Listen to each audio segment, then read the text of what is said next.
যুক্তরাষ্ট্র ও ইসরায়েলের টানা ৪০ দিন নজিরবিহীন হামলার পরও ইরানের বেশিরভাগ অস্ত্রভান্ডার অক্ষত রয়েছে, যার মাধ্যমে শক্তিশালী প্রতিরোধ বজায় রেখেছে ইরানি বাহিনী। মার্কিন গোয়েন্দা ও সামরিক কর্মকর্তারা এক মূল্যায়নে এমনটাই জানিয়েছেন। আন্তর্জাতিক বিশ্লেষকরা বলছেন, বর্তমানে ওয়াশিংটন ও তেহরানের মধ্যে ২ সপ্তাহের যুদ্ধবিরতি চলছে, যা ২২ এপ্রিলে শেষ হবে।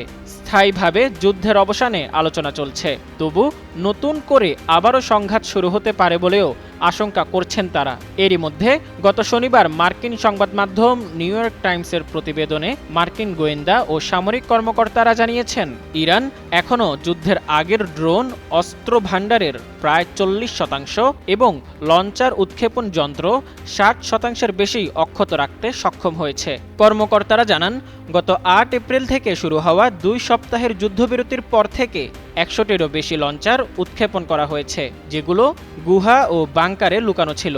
এতে বোঝা যায় ইরান আবারও তাদের সামরিক সক্ষমতা গড়ে তোলার চেষ্টা করছে। যুক্তরাষ্ট্রের কর্মকর্তারা মনে করছেন, ভবিষ্যতে হরমুজ প্রণালীতে জাহাজ চলাচল বন্ধ করে দেওয়ার মতো ক্ষমতা ইরানের এখনও যথেষ্ট আছে। বিশ্লেষকরা বলছেন, এখন ইরানের প্রতিরোধ কৌশল মূলত ভৌগোলিক অবস্থান এবং অসম শক্তির উপর নির্ভর করছে।